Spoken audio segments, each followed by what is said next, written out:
পাবনার ইছামতি নদী খনন কাজ বন্ধ থাকায় প্রতিবাদে মানববন্ধন ও স্মারকলিপি প্রদান করা হয়েছে।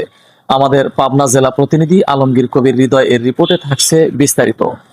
বুধবার 22শে এপ্রিল দুপুরে সরকারি এডওয়ার্ড কলেজ ক্যাম্পাসে ইছামতি নদী উদ্ধার আন্দোলন ও রিভারাইন পিপল এর উদ্যোগে ঘণ্টাব্যাপী এ কর্মসূচি অনুষ্ঠিত হয়। বক্তারা অভিযোগ করেন, 2024 সালে শুরু হওয়া নদী পুনরুজ্জীবন মেঘা প্রকল্পটি মাত্র 6 মাসের মধ্যে বন্ধ হয়ে যায়। 110 কিলোমিটার নদী খনন সহ বিভিন্ন উন্নয়ন পরিকল্পনা থাকলেও বর্তমানে কাজের অগ্রগতি নেই। প্রায় 140টি মামলা ও প্রশাসনিক জটিলতার কারণে প্রকল্পটি স্থবির হয়ে পড়েছে বলে তারা জানান। কর্মসূচি শেষে আন্দোলনকারীরা জেলা প্রশাসকের মাধ্যমে প্রধানমন্ত্রীর কাছে স্মারকলিপি দিয়ে দ্রুত প্রকল্পের কাজ শুরু ও সব জটিলতা নিরসনের দাবি জানান। আমাদের এই দাবি দু একদিনের নয়, দীর্ঘদিনের দাবি। মাঝে আসা আমাদের অজ্ঞাত কারণে আমার পূর্ব বক্তাগণ বিভিন্ন কথা উল্লেখ করেছেন।